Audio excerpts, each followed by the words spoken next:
मैं doctor D S. Negi free online Sharda mathematics classes में आपका स्वागत करता हूं। आज मैं आपको central board of secondary education class 10th की एक्सरसाइज 13.4 का क्वेश्चन नंबर 2 बताता हूं। क्वेश्चन नंबर 2 की आउटलाइन पहले मैं आपको बताता हूं। क्वेश्चन नंबर 2 में हमारे पास दिया एक slant height of frustum of a cone is 4 centimetre. A B C D मैंने बोला एक फ्रस्टम है और उसकी स्लांट हाइट क्या बीसी है। बीसी कितना दे रखा है आपको 4 centimetre and The perimeter of its circular ends are 18 centimetre 6 centimetre. उसके दो सर्कुलर एंड हो गए, एक ही है। बड़े वाले एंड का उसने देखा 18 सेंटीमीटर पेरीमीटर दिया और छोटा सर्कुलर एंड है उसकी 6 सेंटीमीटर दी है।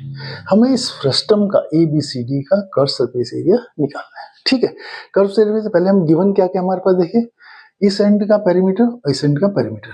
आप जानते हो कि आप जब कर्व सरफेस एरिया निकालते हो उसमें पाई आर एल होता है, आर की जरूरत होती है, तो मीन्स हम पेरीमीटर से पहले आर निकालने की कोशिश करेंगे। ठीक है, पहले वाले एंड हम कौन से लेते हैं, ये 2, इसके लिए मैंने R1 रेडियस लिया है और इस वाले छोटे एंड के लिए R2 लिया। तो 2 पाई R1 इज इक्वल टू कितना दे रखा है 18 सेंटीमीटर दिया। R1 इज इक्वल टू 18/2 पाई, तो 9/पाई आ गया। तो मीन्स अभी मैं पाई का यूज निकाल रहा हूँ क्योंकि पाई आगे यूज करेगा और ऑटोमेटिक कट जाएगा। ठीक है, दूसरा इस वाले छोटे एंड के लिए मैं रेडियस कितना है R2 है और ये कितना 6 centimetre. 2 pi R2 is equal to 6 के, तो R2 is equal to 6/2 pi is equal to 3/पाई। तो मीन्स R1 R2 की वैल्यू आ गई हमारे पास। BC हमें दे रखा है 4 और OB को मैंने X ले लिया क्योंकि स्लांट हाइट है, तो स्लांट हाइट का यूज होना है, तो OB को मैंने X ले लिया। ठीक है, अब बढ़ते हैं आगे।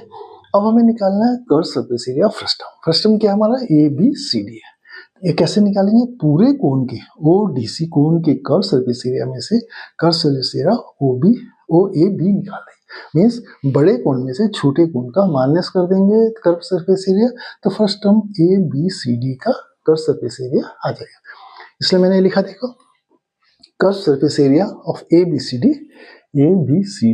Is equal to curve surface area पर ODC minus curve surface area of OAB। अब फॉर्मूला लिख लीजिए। पहले वाले के लिए अब देखो कर्व सरफेस एरिया निकालने के लिए पाई R1 L होता है। बड़े वाले के लिए कर्व स्लांट हाइट कौन सी है, OC है, यूज के स्लांट माइनस पाई दूसरे वाले का रेडियस कितने R2 है और स्लांट हाइट कितनी OB लिख लिया। ठीक है, अब थोड़ा सिंप्लीफाई करते हैं। R1 R2 की वैल्यू वहां से उठा के रखते हैं। R1 की पता है आपको 9/पाई है, लिखेंगे। R2 की वैल्यू 3/पाई है, रखा, ये लिखा 9/पाई इंटू OC माइनस पाई 3/पाई OB। देखो पाई पाई कट गया तो 9OC माइनस 3OB, ये लिख लिया मैं 9OC माइनस 3OB। अब आगे बढ़े, OC क्या देखिए, OC ये पूरा, तो इसे क्या लिख सकते हैं OB प्लस BC। देखो मैंने OB plus BC minus 3OB।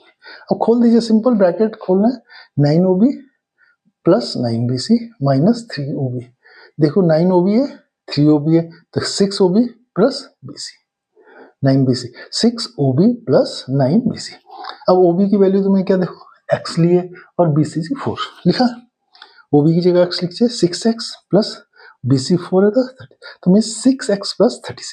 अब हमें देखिए क्या फाइंड करना है। अब हमें जो कर्व सरफेस एरिया फ्रस्टम के निकालने के लिए सिर्फ X चाहिए। X क्या हमारे, देखो ये स्लांट हाइट, ये लिखा देखो मैंने स्लांट हाइट, तो स्लांट हाइट अब कैसे निकालेंगे, मैंने पहले क्वेश्चन बताया था आपको कि स्लांट हाइट निकालने के बाद सिमिलरिटी क्राइटेरिया, ट्रायंगल के सिमिलरिटी क्राइटेरिया को यूज करते हैं। कैसे करते हैं, किस ट्रायंगल में करेंगे, ये ट्रायंगल OEB और OFC को हम सिमिलर प्रूफ करेंगे। लिखा मैंने OEB एंड OFC। अब देखिए O एंगल दोनों में कॉमन है, लिखा एंगल O इसका एंगल O कॉमन है। ये एंगल देखो 90 है क्योंकि फ्रस्टम तभी बनता है जब बेस के पैरेलल लाइन खींचो, तो मैं E angle is equal to F angle both are 90 लिखा। तो ऑटोमेटिक थर्ड एंगल ऑटोमेटिक बराबर हो जाएगा ट्रायंगल का, तो angle B is equal to angle C है। तो मीन्स अब हमारा ट्रायंगल कैसे होगा, देखो जिस ऑर्डर में लिखा है उसी ऑर्डर में लिख लिया। तो triangle OEB is equal similar OFC लिख लिया। अब जब सिमिलर हो गए तो जो तो आपके इक्वल एंगल है, जो आपस में इक्वल एंगल है, उनके जो कॉरस्पॉन्डिंग साइड्स है उनका रेशियो आपस में बराबर। तो छोटे वाले ट्रायंगल पहले थे, O है, O के सामने के R2 है, R2 O के सामने बड़े वाले में R1 है, तो R2/R1। दूसरा E है, E के सामने F, E के सामने OB है, OB लिख लिया, और F के सामने देखो क्या है OC है, OC लिख दिया। और तीसरा क्या है, बी एंगल है, देखो बी एंगल के सामने वो ही है लिखा, और सी एंगल के सामने ओ एफ है लिख लिया। ठीक, अब इनकी वैल्यू लिख दे, R2 by R1 is equal to OB by OC is equal to OE by OF। R2 की वैल्यू हमारी देखो कितने, 3 by पाई, ये देखो ये 3 by पाई है, और R1 9 by पाई लिखा, 3 by पाई, नहीं पाई से पाई कट गया, 3 3 जा 9, तो 1 by 3 is equal to OB is equal to क्या देखो x लिखा, x लिख लिया, और BC sorry OC, OC is equal to देखो क्या लिखा, OC, OC क्या लिख सकते हैं देखो, ये क्या है BC4 है, ये x है, तो x plus 4 लिख लिया। ठीक है, अब इन दोनों लिख ले 1/3, हम क्योंकि दो x चाहिए हमें, इन दोनों से हमारा निकल जाएगा x, तो मैंने क्या 1/3 is equal to x by x plus 4 cross multiply किया, क्या हुआ 3x is equal to x plus 4, तो इसे इधर लाए तो 2x is equal to 4 and x is equal to 2। अब x is equal to 2 centimetre, x क्या है, ये तुम्हारा x है 2 सेंटीमीटर है, तो आप क्या करेंगे, अब देखिए सब्स्टिट्यूट करिए इस इक्वेशन में, इक्वेशन फर्स्ट बनाया मैंने इसे कहा, इस इक्वेशन में x की वैल्यू 2 यहाँ सब्स्टिट्यूट करेंगे, substitute x equal 2 in equation first, तो 6 इंटू 2 प्लस 36 12 प्लस 36 48 सेंटीमीटर। तो फर्स्ट टर्म हमारा जो है ABCD, जो फर्स्ट टर्म है उसका curve surface area 48 centimetre square होगा।